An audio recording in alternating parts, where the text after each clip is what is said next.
I was always looking at. Some reason I thought it occurred to me one day, like if one of us had like a super bad pun or something, we could very easily like high five each other if we went just the right height. Oh, who am I usually on the right side of the screen? Yeah, you're on the right side. So I'm on the left. So I would do this. Other way because you're mirrored because of your camera. So it'd be like, yeah, we just high fived. Okay. We need to like get that down so we could just do it on command, just like boom.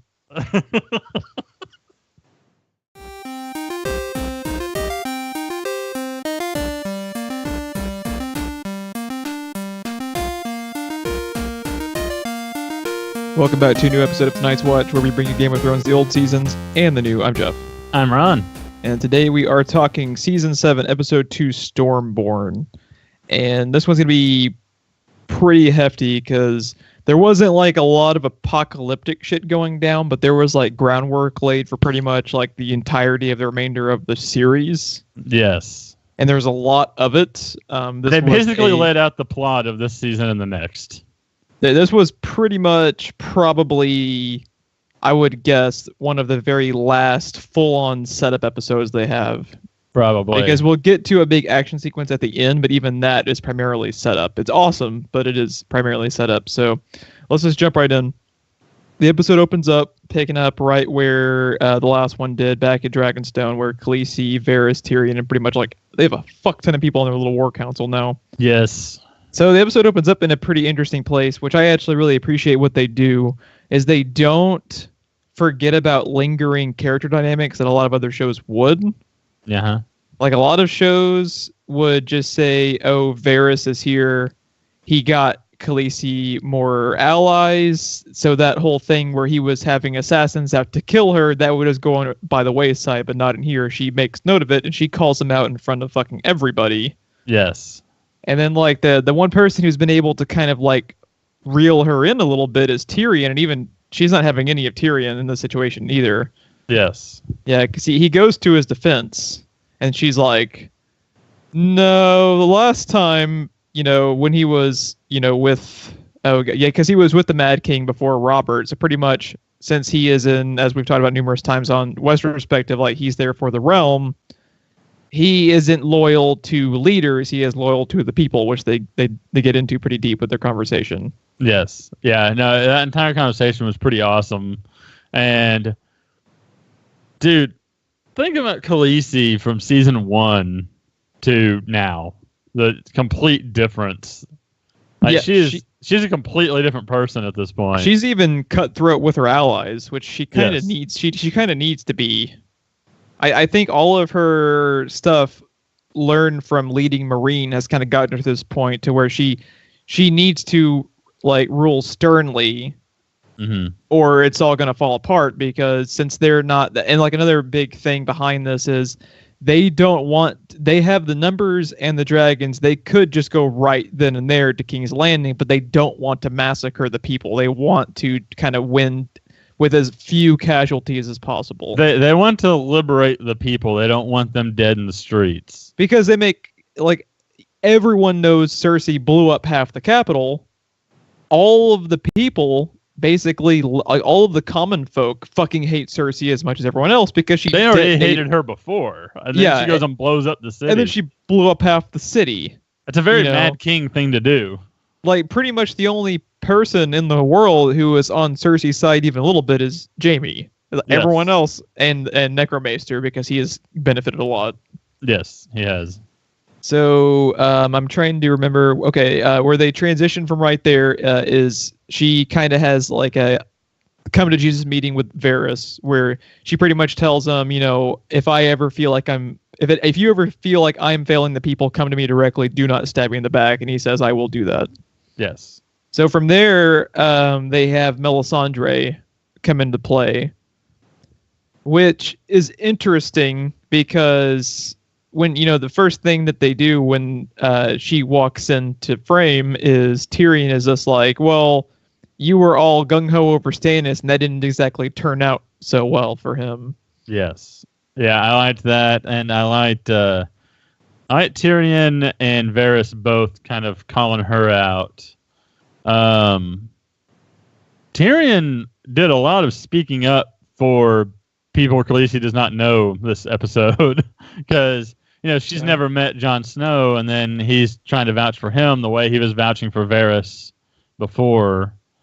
But yeah, and that's the main reason Melisandre is there pretty much to kind of basically tell her that Jon Snow is an incredibly important person. She doesn't bring up the fact that he was resurrected, just probably because some of the people in the room probably already think she's crazy enough as it is. Yes. So it doesn't really make a lot of sense for her. It's like, yeah, by the way, he's a zombie. Like, well, you're going to talk about him being a zombie and then White Walkers and everything else. She's like, you just need to hear it from this guy. This guy's got quite a story. She needs to hear it from the dude who has seen all the shit go down. Also, I was going to see what you thought about Khaleesi's translation error. Because is that basically just to like keep the audience on edge of which one of the two of them is going to end up on the Iron Throne? Essentially, I don't think there was too much behind that. Just because when you think about it, like John doesn't even want. We're going ahead a little bit. John doesn't even want to be king of the North. But let alone king of the Seven Kingdoms, like right. But he is king of the North, so if it gets thrust upon him again, would he do it? Yeah, it'll be interesting to see. I want to know how they go about revealing to everybody what Bran knows. Yes. How Jon is related, and it'll be interesting. So they kind of cap off the scene with Khaleesi realizing I need to at least talk to this man based off of what all he's seen. Tyrion points out, like you were mentioning, like kind of catching her back up. He says, he has more reason to hate Cersei than even you. It'll be a great ally. Right now, Jon pretty much has like the North on lockdown. Yeah. With the way he's been kind of prepping everybody. So they send note to Winterfell to summon Snow for a meeting with Khaleesi. To bend the knee. I was just about to say, she, like, going back to her cutthroat sensibilities, like, he will be here to bend the knee. It's not a conversation. He will be here to bend the knee. It's like, she is looking at everyone as, like, chess pieces, not allies, really, I think, at the moment. Yes. So, why don't we go from right there, since we've been talking about it. Let's cut over to Snow. And is it the first? Now, when we first go to Snow, is it when they're at the council meeting of him getting the summons from Tyrion? I don't think the council meeting. I don't think it comes up there until they get the one from Sam, because I think it cuts to Davos, Sansa, and Jon looking down over Winterfell talking about it. I can't remember, because they do have the scene where he is talking to them just purely about the Tyrion message, because he talks about how he knew him from the past, because they're reading the message and they talk about how, because I didn't think it came up in the council room until he gets the one from Sam and he presents both of them. Okay, but when the first time we see Jon, he has gotten the message from Tyrion because he's talking to them just about that message, because it has the clue that it's from Tyrion, because he references the dwarf quote. I'm pretty sure that's when it was just Davos, Sansa, and Jon. Him. Yeah, they're telling him he's crazy, for trusting him, but then Sansa kind of goes to bed a little bit. Davos is kind of playing both sides a little bit, in my opinion, because she's like, "You're crazy, it's a trap," and then he points out that, like, they need the help, and then he's like, "So what, you are saying I should go?" And he's like, "No, it's most undoubtedly a trap."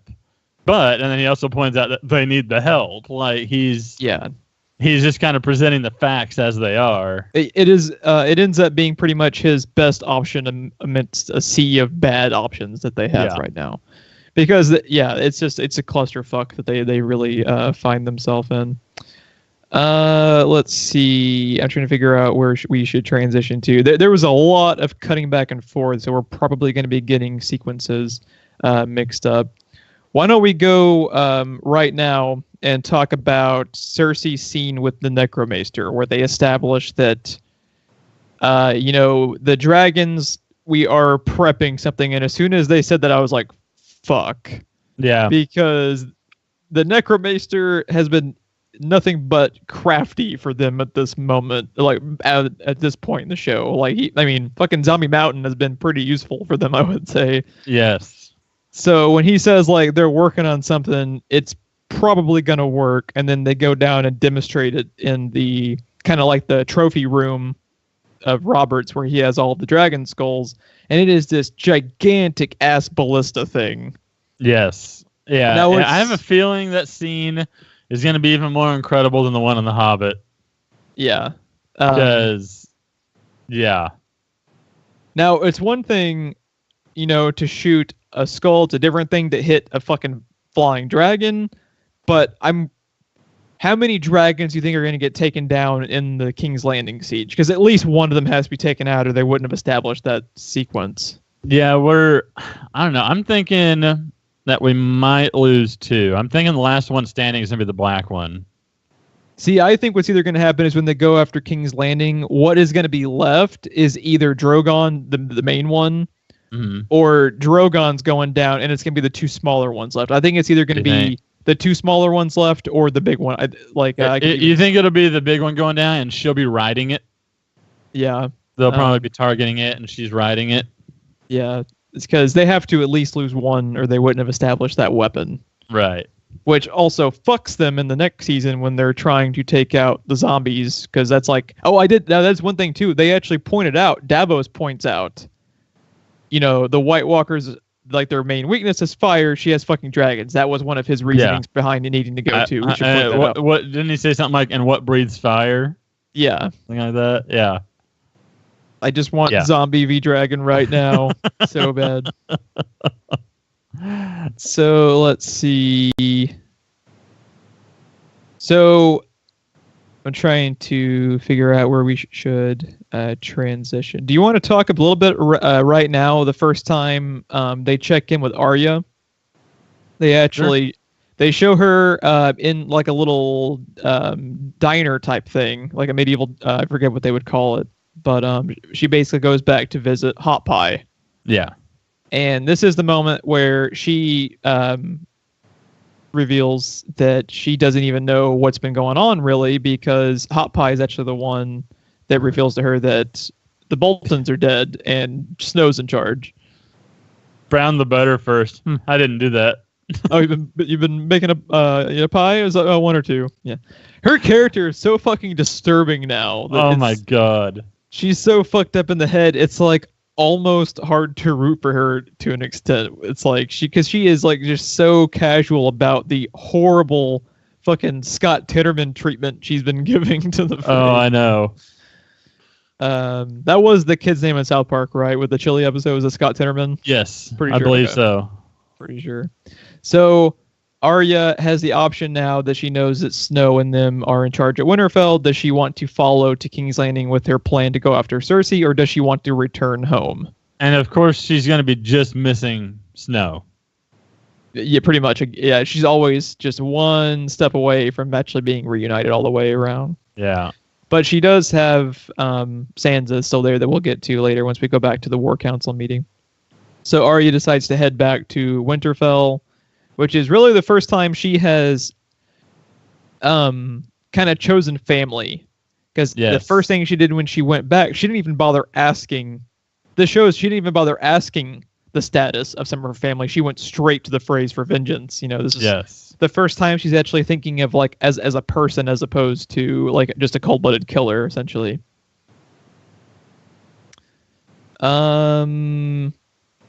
Do you think that that's a sign of possibly some redemption a little bit for her? Because she's kind of going down the rabbit hole at the moment. Well, I think you think she's already been through the rabbit hole and everything? She's been bottomed out at the end of the rabbit hole, I think, for a couple of seasons now. Ever since she left Westeros.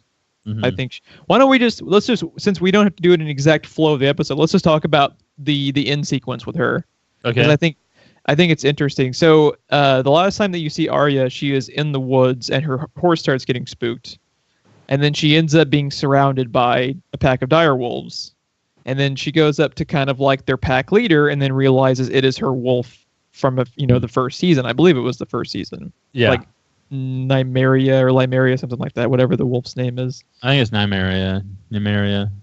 So she goes up to the wolf, and then the wolf rejects her. The wolf doesn't attack, so the wolf recognizes her, or she would be lunch, for all the wolves. Right. But I think there's so many interesting parallels, because everything that the wolf does kind of reflects what we were just talking about with her. Because the wolf goes, for lack of a better term, lone wolf away from Arya. That's not you. And that's what she says to it when Nymeria walks away. Now, did you watch the Benioff and Weiss recap at the end? Yep. I found it interesting. I didn't pick up that was the callback to her conversation. I didn't remember that line exactly. I recognized it, but I couldn't for the life of me figure out what it was. See, I knew it was something I should know. Yeah, I didn't pick up on the line, but I kind of picked up on like the symbology behind it, because I even took it like a little bit differently than like what Benioff and Weiss talk about, because Benioff and Weiss talk about how, that's not you, how the wolf is kind of like Arya and she kind of rejects the family mentality and goes off on her own. I also kind of took it too, just like after watching the scene, before listening to their thoughts, I kind of took it as well. Kind of like how Arya is looking at the wolf's because when she was with the wolf in season 1, the wolf was still like kind of part of the family, and as soon as the wolf got sent off into the wild, kind of like Arya's journey, she's been basically by herself for the most part, off in the wild, and she comes back changed. Like I think she looks at the dire wolf no longer wanting to be with her is almost like, this thing is a wild animal just like me. Like Arya is a vicious, just wild animal at this point. Yeah, pretty much. And I think it was a geniusly written scene. How much you can take out of like what one line and her performance just looking at a green screen, like Benioff and Weiss mentioned in the recap. Like it was a very, very well written scene. I think probably the best written scene of the episode. Oh, what was your thought when the horse started getting spooked? Because I was just like, oh my God, it ate Gendry and came back. That was my immediate thought. I wasn't for a second thinking the dire wolf. I was thinking something much more sinister, because man, if they had just flat out fucking Game of Thrones is so tragic. If they had just set up that Arya is going back home, I would not have been surprised if they just flat out killed her through some capacity right there. Right. It would not have surprised me. White Walker Arya? Because there are so many more, she's a Stark, she's very important, but she's not necessary and vital to the war efforts between King's Landing and Daenerys and with, everyone and the White Walkers. So if they were to kill Arya, it wouldn't heavily impact the show. You know what I mean? So it wouldn't have surprised me if they'd even fucking killed her. So did you have a guess of what it might be? Because I had no guess of what. My immediate thought was the wolf. See, I wasn't even putting. That was my immediate thought, because I was like, White Walkers aren't south of the wall yet. I don't know what else would be spooking a horse like that. Yeah. So I mean, would have to be a predator. Yeah. Actual fucking predator. Let's since we mentioned kind of the war effort against King's Landing, let's actually run down what their plan is, because when they transition back, there is our favorite Grandma Tyrell, Ilaria Sand, the Greyjoys, Varys, Tyrion, and Khaleesi, and they're kind of detailing what their game plan is. So basically, their idea is they're going to use the Greyjoy fleets to ferry over the Dornish army, because they don't want the Unsullied and the Dothraki going after King's Landing. They want Westerosi armies so that they don't look like they're invading, that they actually look like it's a battle, a Westeros central battle. So they're going to be using the Dornish in addition to the Tyrell army to go after King's Landing, while they use, was it just the Unsullied? I think they were going after Casterly Rock. That's what they reveal. Yeah, it was the Unsullied and what's her face's fleet, right? Both.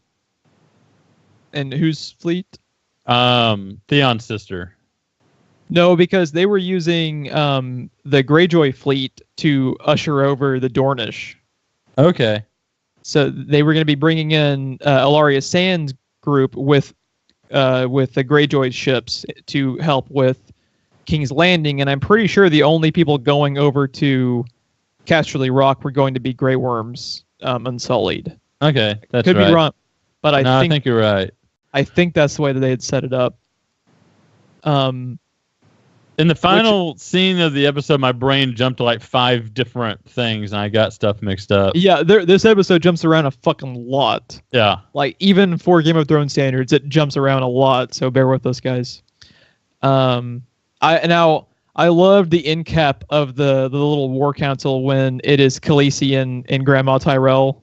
Mm-hmm. Because their conversation's fantastic, where she basically is just like, you know how I have outlived all of the men around me? I didn't listen to them. It's like she's still... Yeah. Because like she's talking to a chick who has 3 dragons, is the most powerful woman in the world, and Olenna Tyrell could not give less of a fuck. She just says it. She says exactly what she means at all times, no matter who she is. There was something she said during the war plan being laid out, and it cuts back. The best thing about Emilia Clarke being Khaleesi is her facial expressions, and she was just like, during it. I don't remember what it was she said now, but yeah, I love me some Grandma Tyrell. The more of her I can get, the better.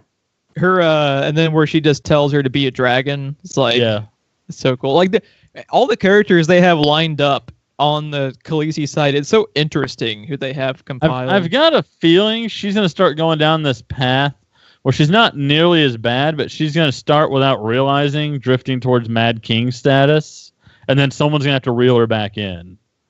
I've just got this feeling she's getting so stern and stubborn and hard-ass, and now she's being told to be a dragon.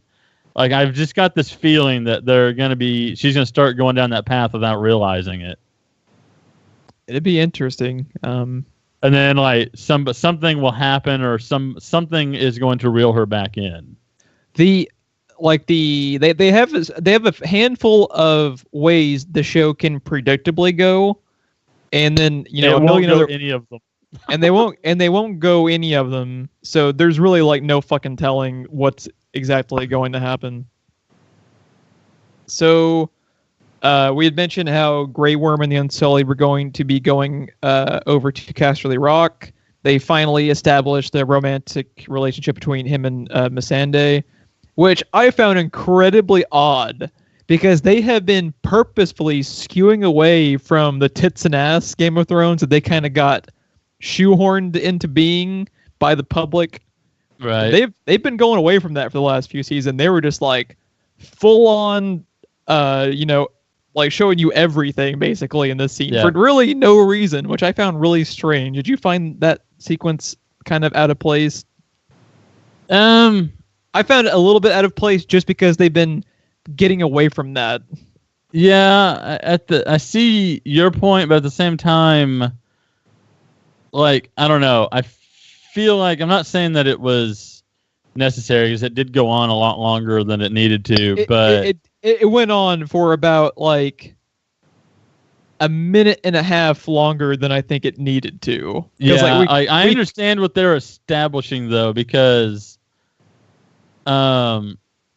think about Grey Worm for a minute, especially his little talk beforehand. He's basically a slave soldier that he's been torn down and rebuilt to basically have no emotion, like, at all. Oh yeah. So I'm not saying the scene was bad. With that. And then what was interesting about it to me, and the reason I think it happened, is when was the last time we saw anything major between the plot line of Missandei and Grey Worm? It's like a loose end that needed to tie up real quick before they moved on to other things. I agree with that. Like, I like the scene up until they turn it into Skinamax for no reason. Because their whole conversation is beautifully written, and I think they kind of undercut it a little bit by switching it to Skinamax, and it's like, we get it, okay? We get it, like, I don't know. I found I loved especially Grey Worm's acting when he was speaking to her about how the whole weakness discussion was beautifully written, and then it's like boom, Skinamax. Like the other thing that I love that you just alluded to is he's basically all his life been a warrior. So basically his "I'm in love with you" is "you're my weakness," and it's like he's never not a warrior. Yeah, and it's like she kind of takes it the wrong way at first, but it is like the most heartfelt thing he's ever said to anybody, you know? Yes. Yeah. I don't know. I like the scene up until a point, and then I think they went a little bit weird with it. That was just my opinion. Although when she first turned to leave and he stopped her, I was like, attaboy, Grey Worm. Because I didn't know if he was going to stop her or not. Yeah. And also, when you think about it, like that's really the last time we will probably even have a romantic subplot. Yeah. Because when you think about, like, there's too much going on to, like, because, like, Sam is already with Gilly. Jamie obviously loves Cersei, but they've got a lot more problems on their plate than the romantic side of their relationship. There's really no time left for this. Is probably the last time there is going to be a romantic scene, and maybe that was their reasoning behind making it Skinamax for no reason. But who knows? Who knows? Like I said, it wasn't bad. It just kind of took me out of the scene for a second, but or maybe put me too into the scene. Maybe is a better way. I was gonna say. You're complaining a bit harder than I would have. When we start getting fucking POV angles like it's a porno, I'm like, whoa, guys, I don't know if I needed to see that. Okay, I mentioned Sam and Gilly. Let's talk about Sam's sequence in the episode, which was, dude, when he starts, because his whole thing is he goes to the Archmaester and is trying to find a way to save Jorah. Yes. Because, and this is another thing that I alluded to at the beginning of the episode, one of the things I like about Game of Thrones is they take character dynamics that other shows would forget about and make them important later on. Specifically, how he feels kind of a debt to Jorah just because of his last name, because he wasn't there to help save his dad, who he really, really respected. Yeah, and his dad basically did a lot for Sam. Yes. So he would probably be dead right now if not for Mormont. Oh, he would most certainly be dead. Probably a couple times over. Yeah. If not for Commander Mormont. So yeah, he's feeling a debt to Jorah, and Sam is doing everything he can to get his ass kicked out of this place. Out of Maester Hogwarts? Yes. But that scene when he's slicing bits of Jorah, and he has to be high, and he has to be quiet. He can't scream it's hard to watch. And then the bastards have the edit over to Arya in the pub. I wanted to talk about that. Eating and it zooms in on the guy eating the gooey pie. I'm just like, oh, Game of Thrones, I'm not gonna eat for 3 days now. It was so awful because it was so good. Yes, it was grody. You think Jorah will be saved? If nothing else, maybe his life extended? I think what's going to end up happening is no matter what, he's going to die doing something heroic for Khaleesi. I think that's the only real way to end his character. Yeah. Because I think he might give him a little bit more borrowed time, but... Keep in mind the era that this show and book series is based on. He's probably going to need a lot more than 6 months to travel to where he needs to be. So even if it doesn't completely stop the illness, it might buy him enough time to get to where he needs to be in the story. I could see a scenario where he doesn't arrive on the scene until Khaleesi's what if Khaleesi is riding in on Drogon and the dragon gets taken down and he's there at King's Landing to help save her or something like that. I almost feel like when I was talking a little bit earlier, where it seems to me like they have Khaleesi set up on a path to go a little bit Mad Kingish, that Jorah be the involving Jorah's death for her or something, her getting him killed or something was going to be what reels her back in. Yeah. So I don't want Jorah to die. I don't want it to happen, but they've been setting it up forever. Yeah. As long as he my whole thing is it's okay for characters to die as long as their death. As long as he doesn't get accidentally shot in the head in a hospital. As long as it's not the bullshit The Walking Dead does constantly. exactly. But I love the whole thing where they set up Jorah to be at Maester Hogwarts. This was a pretty genius little twist that I didn't see coming. I did not see that coming in the least. Yeah, it was a cool way to give Sam more reason to be involved in the show too, because once he gets that info to Jon about the dragon glass, his purpose is pretty much like done. Yeah. So yeah, I thought it was really cool. Let's see. I'm trying to figure out what all points we might. Oh, this was an interesting thing too. We'll cut back a little bit to King's Landing, and that is the scene right before Necromaster takes her down in the crypt thing. The scene where they show you just how few people are on her side is important to talk about, because they have a geniusly shot scene, because they show behind the throne what she's looking at, and there's like 12 dudes, and you can hear like a fucking cricket chirp right now in that place. Yeah.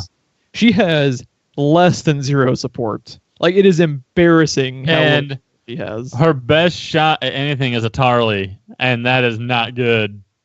And not good at all.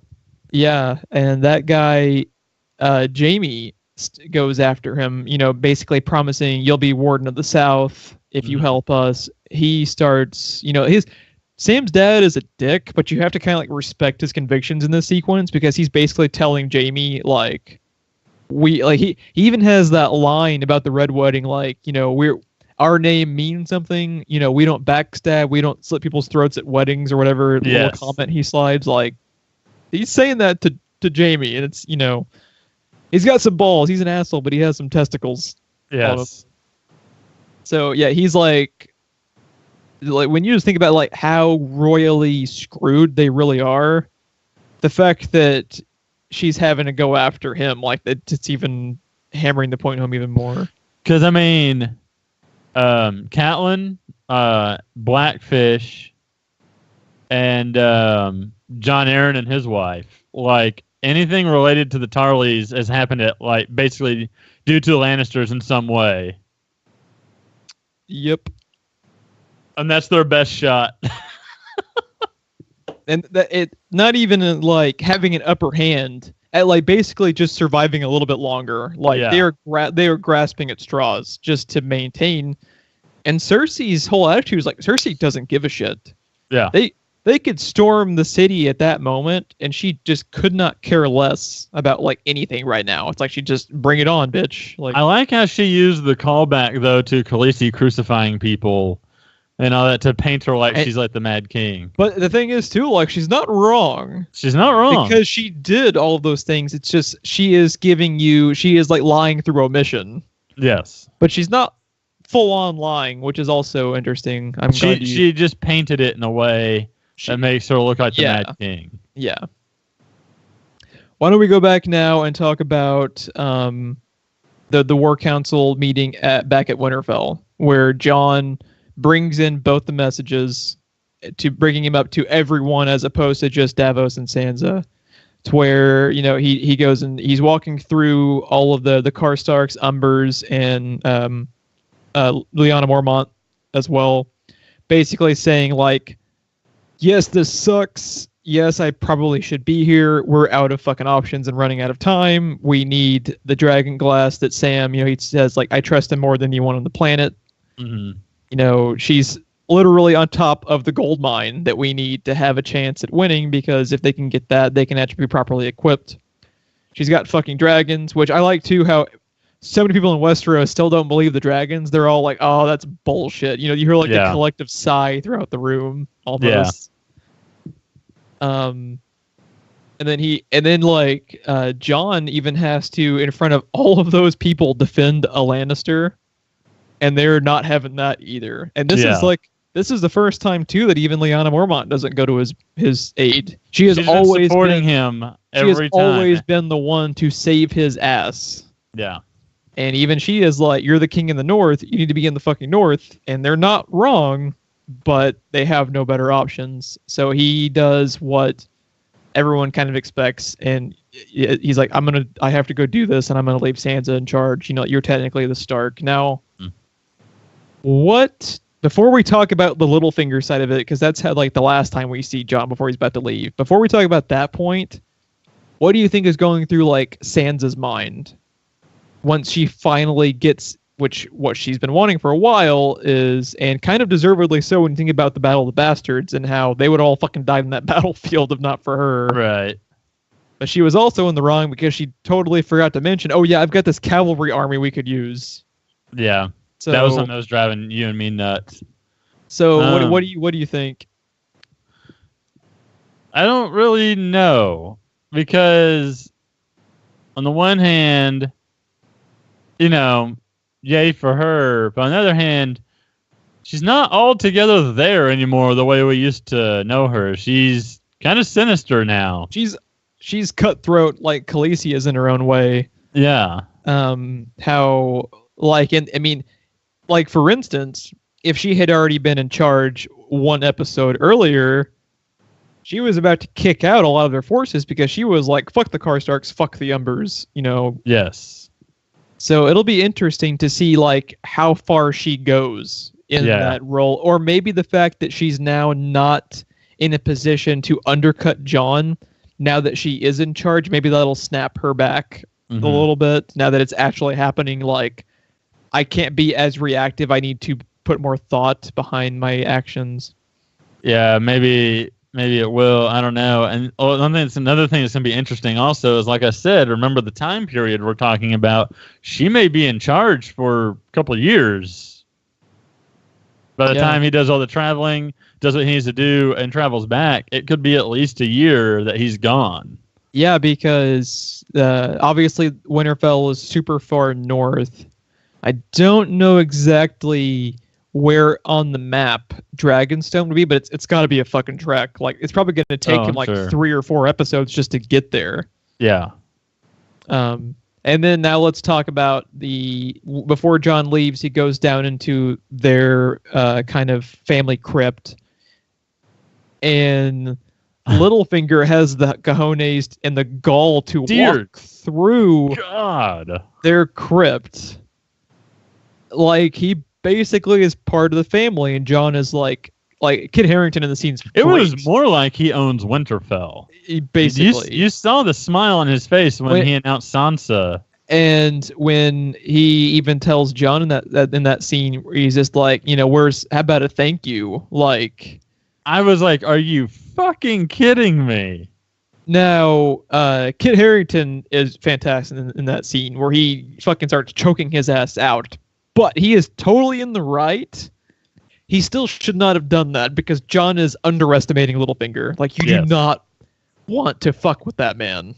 Yes. Like, Littlefinger has never been more powerful than he is in the series than he is right now. And how many events has he navigated his way around, even before having a fucking army, you know, as big as the Vale? And I when he started choking him, I got nervous, not for Littlefinger, but for Snow and for Sansa, because as soon as he leaves, like, man, like the scenes coming up in the next few episodes of Littlefinger and Sansa, how he continues to try and manipulate her, is going to be fascinating. Yes, I don't know. When he started choking out Littlefinger, I was like, yes, like, fuck yes, thank you, because he had it coming.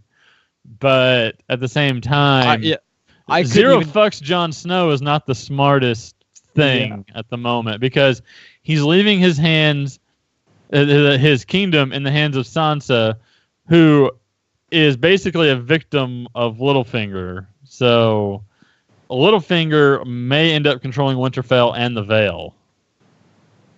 Man, I cannot wait to see. Like, I'm so fucking nervous for these fictional people we're on. Because that's almost more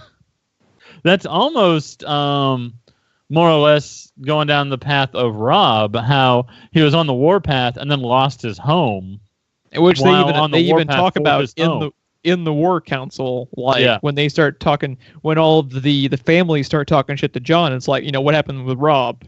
Yeah. What's also interesting to think about too is like how you mentioned, like, Littlefinger could very easily be on.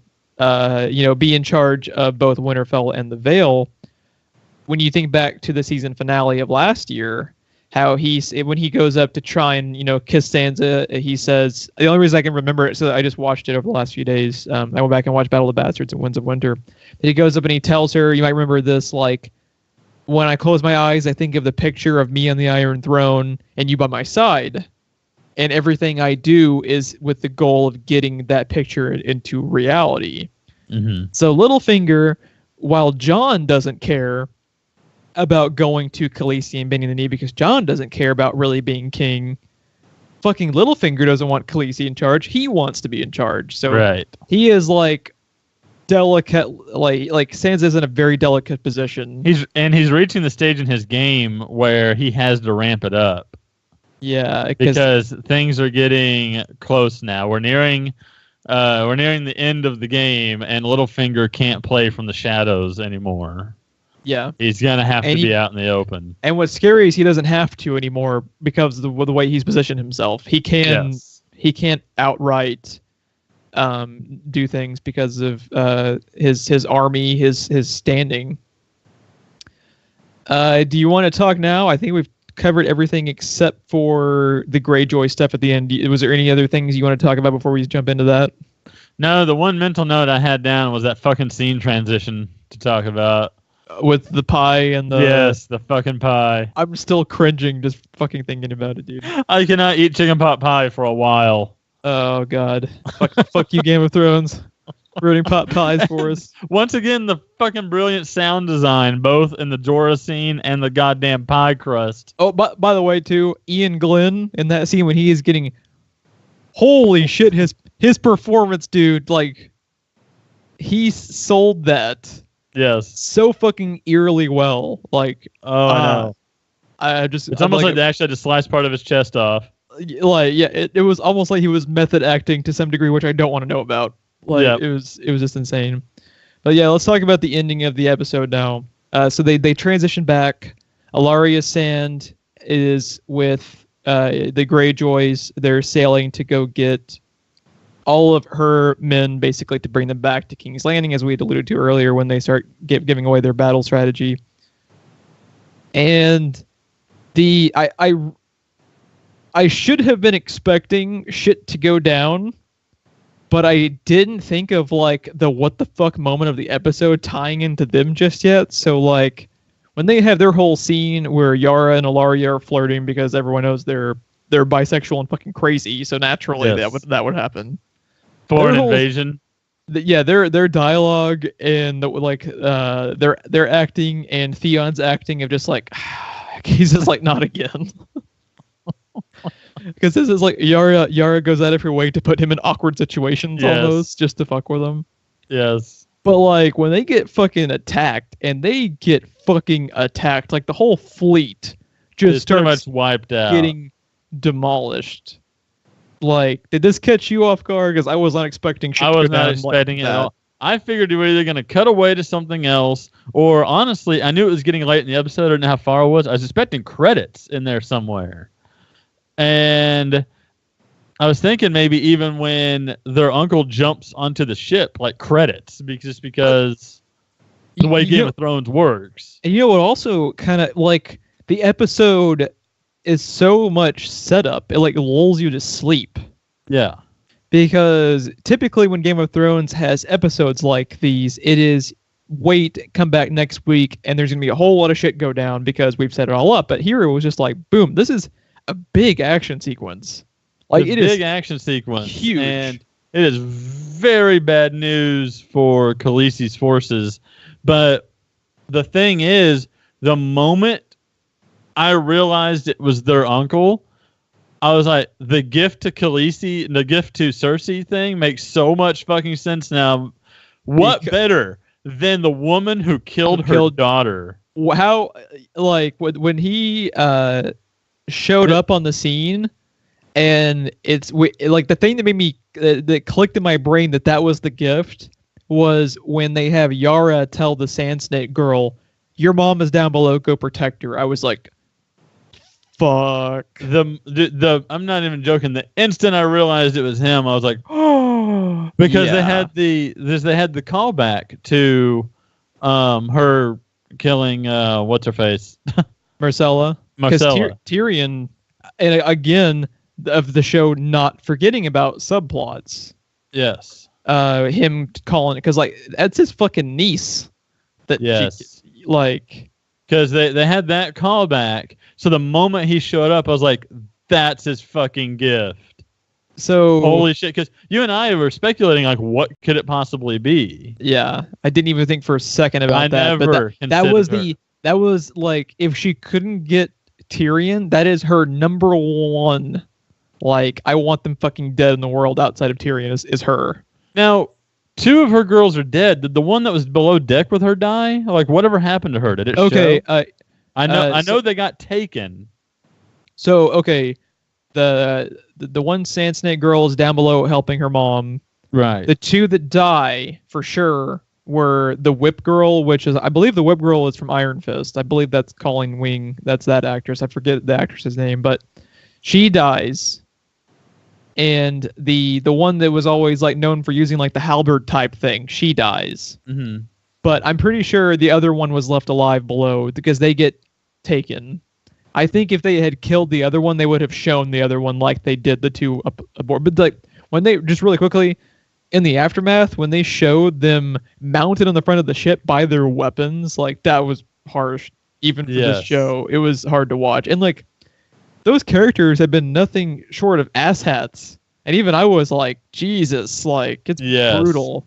They're asshats, but they're fucking skilled asshats. So the fact that they even died at all. Yeah, the fight sequences in the thing, like, damn, because like, they have like all of this crazy ass ship combat going on around them, but like all of the hand to hand and the weapons and stuff is like all really well done. I thought Theon's uncle was a dick and he talked big. I had no idea he could fucking fight like that. Yeah, because like, he gets shot in like the neck with an arrow at one point. Or no, he doesn't get shot in the neck. It's like on the side, isn't it? She whips around his neck. Uh-huh. And it looks at first like it's an arrow, but it's her whip. And then she pulls him in, and his weapon is back where he got whipped around the neck. And she pulls him in. He just fucking cold cocks her. Like, he is fucking crazy, dude. And his performance, he's so fucking good in this episode. This episode actually made me more mad at the Ghost in the Shell movie because that actor is fucking great. And they gave him nothing to fucking do in that movie. No, they didn't. Yeah. And he was our favorite character, or at least mine. Yeah. It was yours too. Yeah. And like, I think his name is Pilo Asbeck, I think is the actor's name. Sounds like something you order in a restaurant. He's fucking great. Like, yeah, it makes me sad, but that's it. This made me want him in the MCU or the DC movies. Dude is amazing as a bad guy. So he'd be a cool pick for Deathstroke. Yeah, I agree. When he fucking kills the Whip Girl with her whip, strangling her with it, like you're just like, Jesus Christ. But yeah, the halberd girl, when he lifts her up Predator style with her broken weapon, one on each side of her ribs. Yeah. That pained me because she was my favorite of the 3. The cinematography of the fights was like so cool because like, dude, that camera angle looking down on her being lifted up towards you. But they have so much going on around them, yet you never get lost in the action. It was masterfully directed. I realized, so Game of Thrones gave us the medieval combat that they had wanted to for a while. There was another like a siege combat sequence they had talked about. They were happy they could finally do it. Now we got pirate combat. Yeah, and it was what territory has this show not reached yet? Well, once you get full on dragons v zombies, that's gonna be fucking insane. But let's talk about like probably the most important scene of the episode is the performance of Alfie Allen when he is twitching and losing himself. Like, what did you think he was going to do? So, man, I was so into the scene I didn't even really have time to think. But I think when he starts like when he starts twitching and when he actually reverts to being Reek, I actually think he saved her, because I think if he had charged, I think he would have just slit her throat right there. Yes, I think by him, like it broke her heart to see it happen because it was technically a betrayal that he didn't try, but I think he actually saved her in doing it. I really do. I really do too. When he's standing there, I'm sitting there like, he's not going to do it. He's not going to do it. No, when he didn't do it, I was shocked. Like, you're like, but I'm sitting there like he's not going to do it. And when he actually doesn't do it, I'm like, but yeah. And dude, the Euron actor, that laugh is bone chilling, dude. When he jumps, like he is so fucking good. Like he needs to be in more stuff. I know. That actor. The actor, what's interesting too, is I was still not fully prepared for this, even though the actor a few weeks back was actually like interviewed and he was talking about how like he actually said like I'm the new Ramsay of the show. That was like one of his quotes, I believe. Like I am the new Ramsay, and I was like, okay, and then I was like not fully fucking prepared for like he's right because dude does some he's like the sadistic side of Ramsay, but actually being able to fight. Yes. So he is incredibly dangerous. That. We did not fully give him his due. Dude, he was the first one on their ship. He rode the goddamn bridge, whatever they call it, nautical terms, down. Oh, and that person it smushes like fuck you, Game of Thrones sound team. And that was like the ketchup packet sound effect that they gave that. It was not a dignified ending to that character at all. I almost wish they had in the after episode special like just the special effects, like behind the scenes, look at how they did it. I want to know all of their sound effects. I want like a 30-minute special with the Game of Thrones Foley artist and see what they do because it is genius. They actually crushed a person. But man, like the performance from Alfie Allen, the performance of the Yara actress when she is just like. There is not a character or actor or actress in this show that's still in it that is not kicking it up a notch in these final episodes. Yeah. Like that much you can be sure of because every performance that we have seen so far since this season has started in just 2 episodes is already head and shoulders above previous seasons, and that's saying something because they were already great. It's like I think what the tipping point for the series was the Battle of the Bastards. Yes. Like ever since that happened, it feels like we're cranked up to 11 on all regards. Like at any moment, this fucking epic battle sequence popped out. When that was like you had to go 19 episodes at the very beginning to even get to a battle with the Blackwater stuff. I think so. That was like an event. And honestly, there was shit in this action sequence that blows some of the Blackwater Bay stuff out of the water. Like it was intense. Like the VFX they had of all of the embers around them was like masterfully done. Like you felt like you were there. It was crazy. Did you really just say it blew that out of the water? Did you really just use that phrase? I didn't mean to, but I guess I should just own it now because it's more clever than what I probably would have intentionally come up with. So yeah. I'm just running back through. Was there any other things you think we missed that we need to talk about? Anything coming to mind? I will actually give one little thing. I think what might be one of the what the fuck moments at the end of this season is I think at least a good portion of the wall's coming down. I think that's gonna be one of the last. I think one of the very last things we see is the wall coming down because that'll be a what the fuck moment, and then you see the White Walkers go in over the like the rubble and actually make it in. Mm-hmm. Like maybe after all the King's Landing stuff has like they finally think they have a moment to breathe and then they breach. Right. Like I'm just so excited because like every episode now we have 5 left. Mm-hmm. Like I just thought of something else. Didn't the last episode have Bran arriving at Castle Black? Yes, he was with Ed, I think is. So, Jon Snow left before A, learning of Arya, and B, learning of Bran. He doesn't know about either one of them. Mm-mm. And interesting. Like they could actually have a thing where Bran and Arya just kind of happen to show up at the same time because they're both not too far away. Yeah. What do you think people's reactions are going to be? This is something I was trying to put in the back of my mind to ask you. What do you think people's reactions are going to be when it comes out that Jon Snow's a Targaryen after that line about how bad Targaryens and Lannisters are? Like they're going to They're not going to. And they just made him King of the North. Like, and they're what's probably going to be interesting too is they're going to call him a liar, even though he didn't know. They're going to probably assume that he did know that Ned had told him. Yeah. I don't know. It's interesting. He's Targaryen and what? Is he okay? His dad, I believe, was Rhaegar. So his dad was Rhaegar Targaryen, and his mother was Lyanna, was Ned's sister. Okay. So technically, he's not Ned's bastard. He is his nephew. Right. Yeah. So he's half Stark, half Targaryen. I think. No, yeah, because she hadn't married Robert yet. I don't think. I think they were betrothed, but I don't think Lyanna had officially married Robert yet. Yeah, I don't think they've been married yet. So that would make him half Stark and half Targaryen. I'm pretty sure. I would have to fact check it, but I'm pretty sure. Yeah, I can't wait for next week when even more shit's probably going to go down. So I want to see the resolution of that because, dude, that last scene as the ship's pulling out and Alfie Allen in the water just surrounded by burning ships. Yeah, like that really hurts Khaleesi's chances at King's Landing. They've already presumably sent off the Unsullied.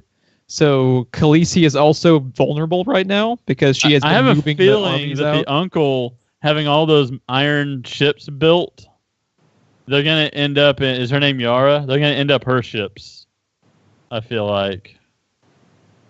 Yeah, it'll be... I think she's going to get an upgrade.